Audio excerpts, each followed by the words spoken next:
नमस्कार दोस्तों, hello guys, कैसे हो। तो आज के वीडियो में हम बात करने वाले चेक कंस्ट्रेंट क्या है इसके बारे में। So without wasting any more time, so let's get started. So guys, this is Prasad and welcome to PM गुरु।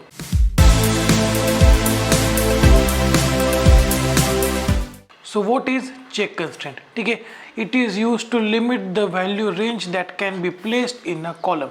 मतलब कि अगर आपको किसी कॉलम के अंदर कंडीशन अप्लाई करनी है, मतलब कि उस कॉलम के अंदर कौन सी वैल्यूज आए या फिर कौन सी वैल्यूज ना आए, तो इसके लिए हम यूज़ करते हैं चेक कंस्टेंट का। ठीक है, एग्जांपल देखें तो अगर हमारे पास पर्सन नाम का एक टेबल है, ठीक है, जिसके अंदर कुछ कॉलम्स है, ठीक है, सपोज आईडी एक कॉलम है, नेम एक कॉलम है, ठीक है, उसके बाद उसकी एज एक कॉलम है, ठीक है।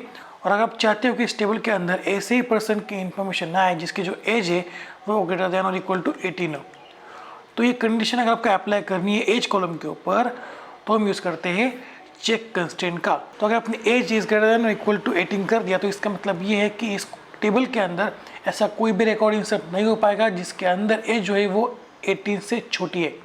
ठीक है, तो if you define check constraint on a column, it will allow only certain values for that column. ठीक है, आप जो कोई भी कंडीशन डालोगे उसके हिसाब से ही इसके अंदर रिकॉर्ड्स इंसर्ट हो पाएंगे। ठीक है, ओके, तो आगे बढ़ते हैं। देखो, हमारे पास दो तरीके हैं जिसकी मदद से हम चेक कंस्ट्रेंट को अप्लाई कर सकते हैं किसी भी कॉलम के ऊपर। ठीक है, पहला तो है व्हाइल क्रिएटिंग टेबल, और दूसरा है एग्जिस्टिंग टेबल के ऊपर अगर आपको चेक कंस्ट्रेंट अप्लाई करना है तो हम कैसे करते हैं। उसके बाद हम क्या करेंगे, उस कंस्ट्रेंट को ड्रॉप करना सीख रहे होंगे। ठीक है, तो अब हम चलते हैं माई में और देखते हैं कि ये कैसे होता है। तो हम आ चुके हैं माई में। पहले मैं क्या करता हूँ, स्टोर डेटाबेस को एक्टिव कर लेता हूँ। ठीक है, यूज़ स्टोर। ओके, इसकी मदद से क्या होगा, जिसके बाद जो कोई भी क्यूरीज होंगी वो स्टोर डेटाबेस के ऊपर अप्लाई होंगी। ठीक है, तो बात है नीचे। अब हमें क्या करना है कि एक पर्सन का टेबल क्रिएट करना है जिसके अंदर हमें चेक कंस्ट्रेंट को अप्लाई करना है। ठीक है, तो पर्सन का टेबल क्रिएट करने के लिए हमें क्या करना होगा, पहले क्रिएट स्टेटमेंट, उसके बाद टेबल कीवर्ड, उसके बाद टेबल का नाम जो यहाँ पे है पर्सन।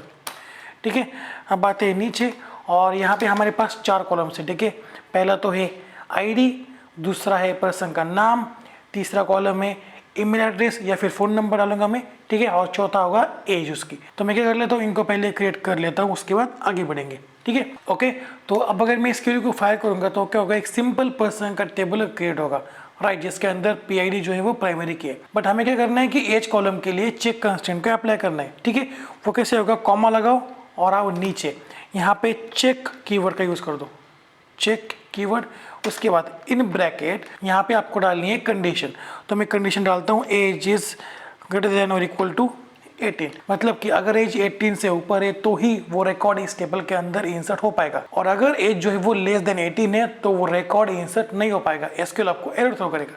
ठीक है, अब इस क्यूरी को फायर कर लेते हैं।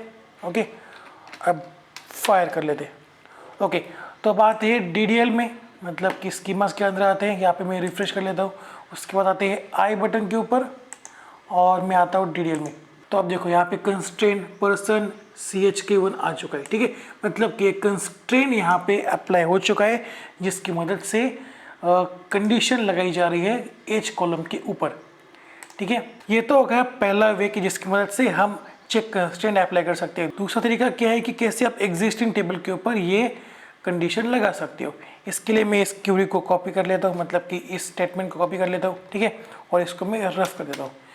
क्यों? क्योंकि हमें एक सिंपल टेबल चाहिए। ठीक है, तो मैं यहाँ पे आता हूँ, पहले तो पर्सन टेबल को ड्रॉप कर देता हूँ, ड्रॉप टेबल पर्सन। ओके, और इस क्यूरी को फायर कर लेते हैं।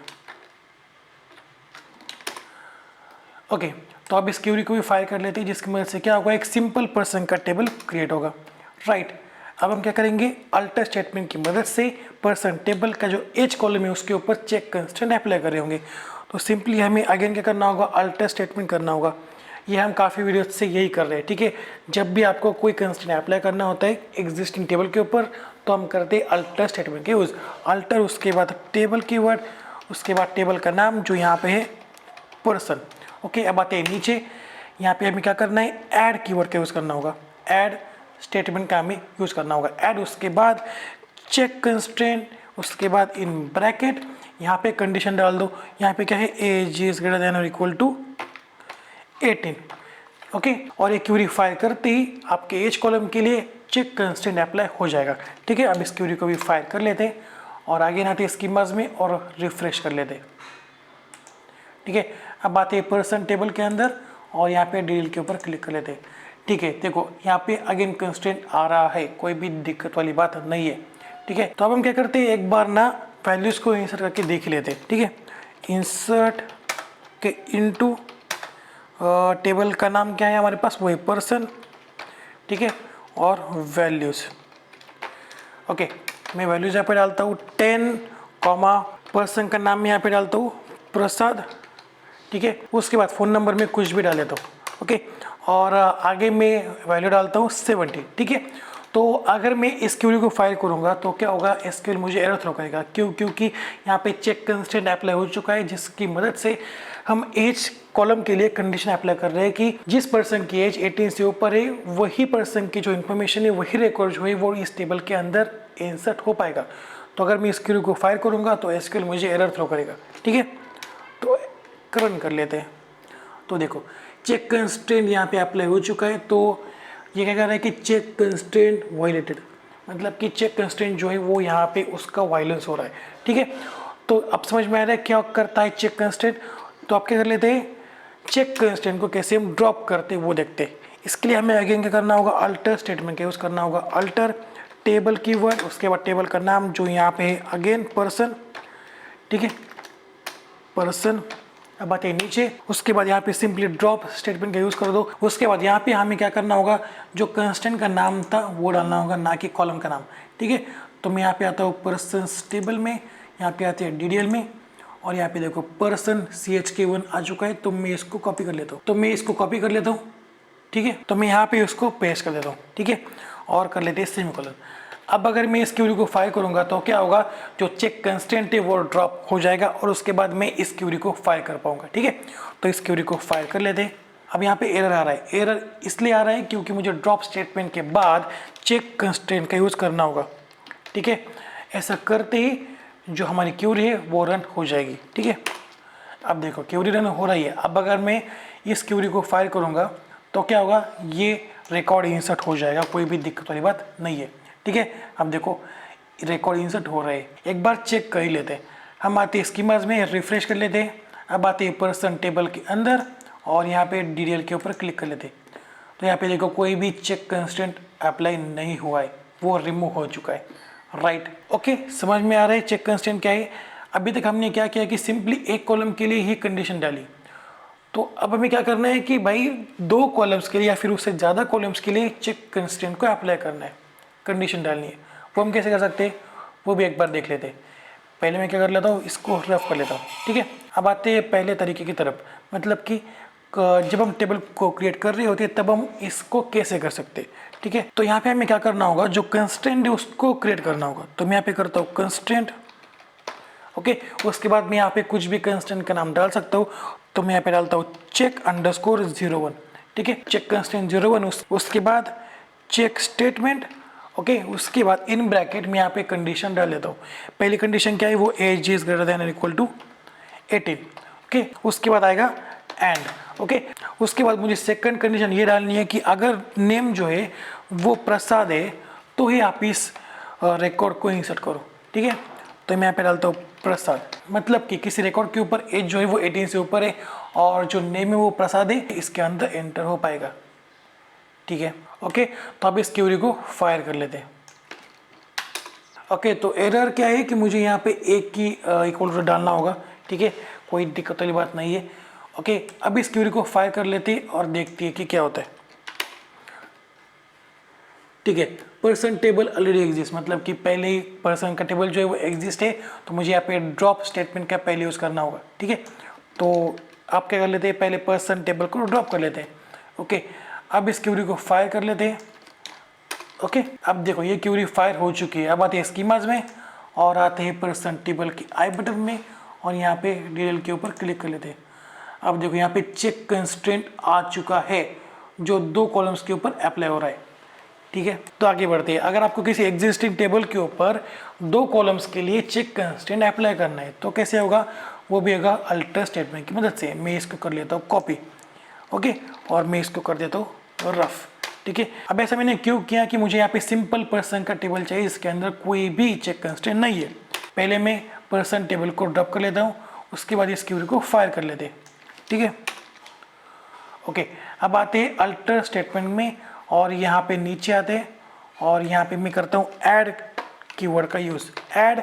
उसके बाद में जो कोई भी मैंने कॉपी किया था उसको मैं पेस्ट कर देता हूँ, यानी कि कंस्ट्रेंट, उसके बाद कंस्ट्रेंट का नाम जो भी आप डालना चाहते हो वो, उसके बाद चेक कंस्ट्रेंट, उसके बाद कंडीशन डाल दो। ठीक है, यहाँ पे एंड का मतलब ये है कि दोनों कंडीशन सेटिस्फाई होने पर ही वो रिकॉर्ड इंसर्ट हो पाएगा। ठीक है, और अगर यहाँ पे एंड की जगह में और करता तो इन दोनों में से एक भी कंडीशन अगर सेटिस्फाई होती तो भी आपका काम चल जाता। ठीक है, अब अगर मैं इस क्यूरी को फायर करूँगा तो क्या होगा भाई, एसक्यूएल मुझे एरर थ्रो करेगा। पहले मुझे इस क्यूरी को फायर करना होगा। ठीक है, तो ओके, तो अब इस क्यूरी को फायर कर लेते हैं और देखते हैं कि ये वैल्यू इंसर्ट हो रही है या फिर नहीं। ओके, तो यहाँ पे चेक कंस्ट्रेंट इज वायलेटेड। ठीक है, मतलब कि चेक कंस्ट्रेंट का जो है वो वायलेंस हो रहा है। क्यों? क्योंकि यहाँ पे प्रसाद तो आ रहा है बट यहाँ पे एज जो है वो 18 से ऊपर नहीं है, वो 18 से कम है। तो यहाँ पे एसक्यूएल मुझे एरर थ्रो कर रहा है। राइट, समझ में आ रहा है क्या हो रहा है? तो आगे बढ़ते हैं। अगर आपको इस कंस्ट्रेंट को ड्रॉप करना है तो आपको सिंपली क्या करना होगा, इस नाम की जगह उस कंस्ट्रेंट का नाम डालना होगा। ठीक है, तो यहाँ पे मैं करता हूँ चेक अंडरस्कोर 01। ओके, अब अगर मैं इस क्यूरी को फायर करूँगा तो क्या होगा, सिंपल चेक कंस्ट्रेंट ड्रॉप हो जाएगा। तो अब एक बार क्या कर लेते हैं, स्कीमास के अंदर आते, रिफ्रेश कर लेते हैं और आते हैं पर्सन टेबल की आई बटन में। ओके, अब आते हैं डीडीएल में। अब देखो यहाँ पे कोई भी चेक कंस्ट्रेंट नहीं आ रहा। राइट, समझ में आ रहा है? पहले हमने क्या किया कि किसी पर्टिकुलर एक कॉलम के लिए ही चेक कंस्ट्रेंट को अप्लाई कर दिया, कंडीशन को अप्लाई कर दिया। राइट, उसके बाद हमने क्या देखा कि कैसे हम 2 या उससे ज़्यादा कॉलम्स के लिए कंडीशन को अप्लाई कर सकते हैं, चेक कंस्ट्रेंट को अप्लाई कर सकते हैं। ठीक है, वो हम कैसे करते हैं, कंस्ट्रेंट कीवर्ड, उसके बाद कंस्ट्रेंट का नाम आप जो भी डालना चाहो वो डाल सकते हो, उसके बाद चेक कंस्ट्रेंट। ओके, उसके बाद इन ब्रैकेट आपके जो कोई भी कंडीशन से वो एंड लगा के डाल दो। इसके बाद से क्या होगा, age and P name in 2 columns के लिए कंडीशन अप्लाई होगी। राइट, तो एक और बात ध्यान से सुनो कि जब आप चेक कंस्ट्रेंट को अप्लाई करते हो तो वहाँ पे क्या होता है कि एक नया कंस्ट्रेंट क्रिएट होता है। वो क्या करता है कि कंडीशन चेक करता है और उसके हिसाब से रिकॉर्ड्स को अलाउ करता है एंटर होने के लिए। So that's it for today guys. अगर वीडियो पसंद आती है तो वीडियो को लाइक कर दो, नए हो तो चैनल को सब्सक्राइब कर लो, और अगर कुछ डाउट हो तो मुझसे कमेंट बॉक्स में पूछ सकते हो। तो मिलते अगले वीडियो में, तब तक के लिए see you, have a good day and bye.